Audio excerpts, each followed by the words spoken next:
ضمیر کی سوداگری کرتے ہو، ان ضمیر کے سوداگروں کا جب تم خود بائیکاٹ کرو گے تو یہ راستہ سیدھا ہوگا، ورنہ سیدھا نہیں ہوگا۔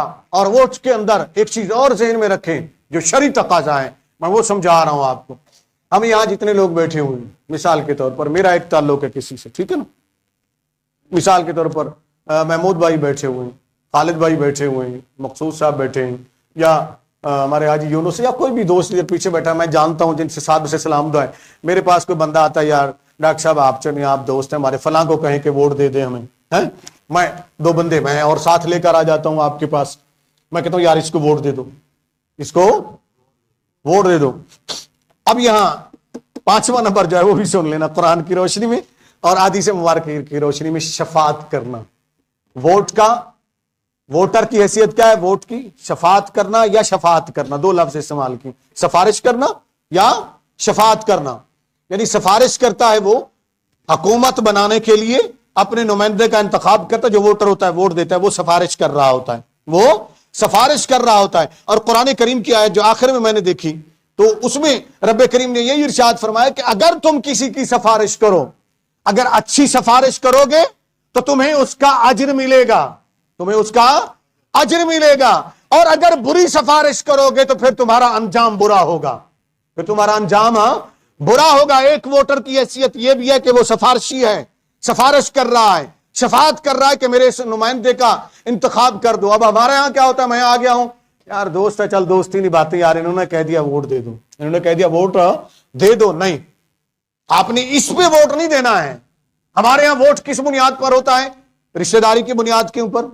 ہمارے ہاں ووٹ ہوتا ہے برادری ازم کی بنیاد کے اوپر۔ ہمارے ہاں ووٹ ہوتا ہے پارٹی ازم کی بنیاد کے اوپر۔ یہ طریقہ کار ہوتے ہیں۔ اور پھر اندرون سندھ چلے جائیں، پنجاب کے دیہاتوں میں چلے جائیں تو وہاں وڈیرا سسٹم ہے، زمیندار ظلم کرتے ہیں، جبر کرتے ہیں لوگوں کے اوپر، ان کو پہلے سے حلف لے لیتے ہیں، ان کی چیزیں اٹھا کر گھر میں رکھ لیتے ہیں کہ اس طریقے سے ووٹ دو گے۔